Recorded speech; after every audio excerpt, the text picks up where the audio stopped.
Hi everyone, so today's topic is maxillary artery. As discussed in the previous videos about the branches of external carotid artery, there are two terminal branches of external carotid artery. One is the larger terminal branch of external carotid artery, which is the maxillary artery. Another one is the smaller terminal branch, which is the superficial temporal artery. Okay, so let's begin. In this video you'll be dealing with the course and the relations of the maxillary artery and the branches of the maxillary artery and what all it supplies. So let's move on with the introduction. So maxillary artery is the larger terminal branch of external carotid artery given off behind the neck of the mandible. In this image you can see the red color one is the maxillary artery and this is the neck of the mandible. It is given behind the neck of the mandible. Okay, now what all it supplies? It supplies in the maxilla what all you have. You have the nose, you have the palate, you have the upper jaw that is present. So all these structures are supplied by the maxillary artery. So let's move on. It supplies the external ears, the middle ears and the auditory tube. Then it supplies the upper jaw and the lower jaws. It supplies the palate and the root of the pharynx. And then it supplies the nose and the paranasal sinuses. It supplies the dura mater and it supplies the muscles of the temporal and the infratemporal regions that are again present in the maxilla. Okay. So moving on to the course of the maxillary artery. External carotid artery divides into two terminal branches. One is the maxillary and the other one is the superficial temporal artery. Where does it divide? At the anterior-medial surface of the parotid gland. This is the region where maxillary artery is present. So if I zoom this picture, you can see this is the external carotid artery which is coming and it divides into larger maxillary artery and smaller superficial temporal artery. So here somewhere is the parotid gland. At the anteromedial surface is the maxillary artery which is present. Okay. Now moving on to the parts of the maxillary artery. There are three parts of the maxillary artery. The first part, the second part and the third part. So this division of maxillary artery is by the lateral pterygoid muscle. This is really important. The division of the maxillary artery is by the lateral pterygoid muscle. So the first part is the mandibular part. The second part is the pterygoid part and the third part is the pterygopalatine part. Okay, it is based on the location of it, the maxillary artery, that part of the maxillary artery which is present. So the first part, moving on with the mandibular part, where is it present? It is present behind, it passes between the neck of the mandible and the sphenomandibular ligament. See, this is the first part which you are seeing. Okay, and this is the neck of the mandible, the bone, and this is the white color or the gray color ligament what you are seeing is the sphenomandibular ligament. So this maxillary artery is passing between the neck of the mandible and the sphenomandibular ligament, the first part. Okay, and then it is present behind the auriculotemporal nerve. Okay, below the auriculotemporal nerve and then along the lower border of the lateral pterygoid muscle. If you can see here, this is the lower head of the lateral pterygoid and this first part is present at the lower border of the lateral pterygoid muscle. Clear? Now moving on to the second part, which is the pterygoid part. The second part runs upwards and forward superficial to the lower head of the lateral pterygoid. If I zoom this picture, it will be clear for you all.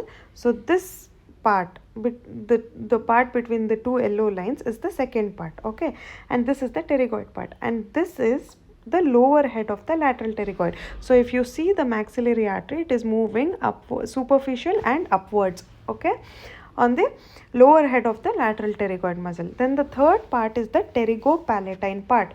This passes between the upper head and the lower head of the lateral pterygoid muscle. Okay, so see the part that is present after this is the pterygopalatine part of the maxillary artery, which is the third part, and it is passing between the upper head of the lateral pterygoid and the lower head of the lateral pterygoid, if you can see here. And then it passes into the pterygomaxillary fissure and then into the pterygopalatine fossa. Okay, if you can see here in this image, this is the pterygomaxillary fissure. This part what you are seeing is the pterygomaxillary fissure and then the pterygopalatine fossa. Okay, now moving on to the branches of the maxillary artery.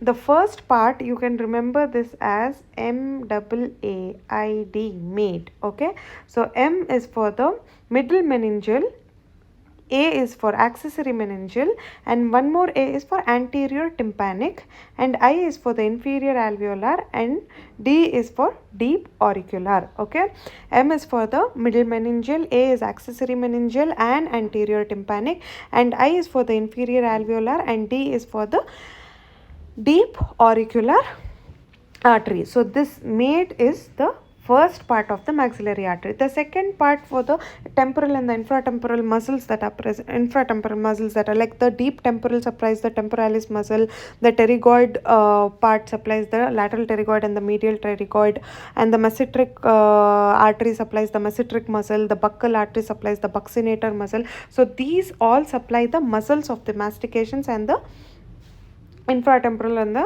infratemporal muscles. Okay, now moving on to the third part, which you can remember this as pig pass. Okay, so first is the posterior superior alveolar artery, then you have the infraorbital artery, and you have the greater palatine artery. Okay, then you have another P, which is the pharyngeal artery, and then you have the artery of the pterygoid canal, and then you have the sphenopalatine artery.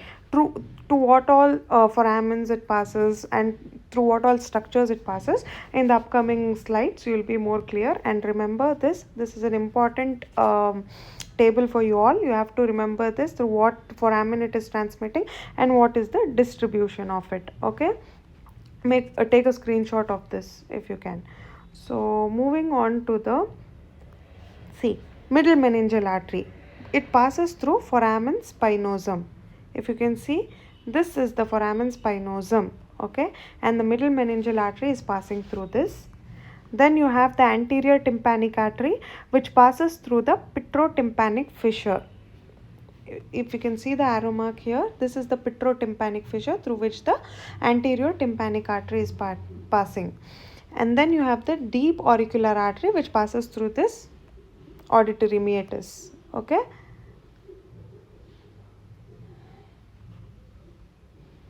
an inferior alveolar artery passing through the mandibular foramen.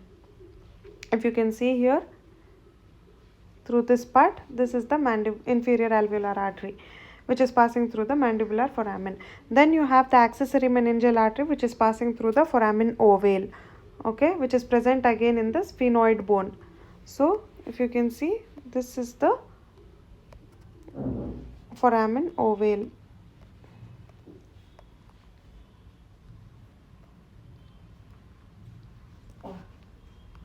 And then the mesenteric artery, which supplies the masseter muscle, and you have the deep temporal artery, which passes through the zygomatic process in the temporal bone. This is the zygomatic process where the deep temporal artery is passing.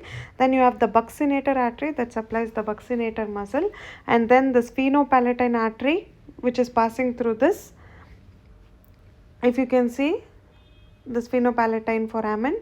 And then you have the descending palatine artery, which passes through the greater palatine canal. Somewhere here, this part what you are seeing is the greater palatine canal. Okay, and then you have the infraorbital artery that passes through the infraorbital canal with the arrow mark specifying the infraorbital canal. And then you have the posterior superior alveolar artery that supplies the upper jaws. If you can see here, this is the posterior superior alveolar artery.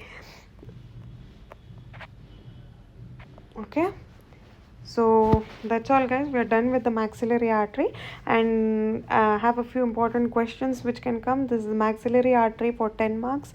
It can also come for 5 marks, and supplies of the branches of maxillary artery, this can come for 2 marks or 5 marks. So this, if you remember, this table, if you remember, it is the best thing. Like, it has all the information, and it can be written for 2 marks, it can be written for 5 marks, everything. Okay, so be clear with this, and the course and the relations, and the parts of the maxillary artery, and which muscle divides the maxillary artery. That is the lateral pterygoid muscle. Clear, everyone? Okay, guys, if you have any doubts, comment down in the comment section. Thank you.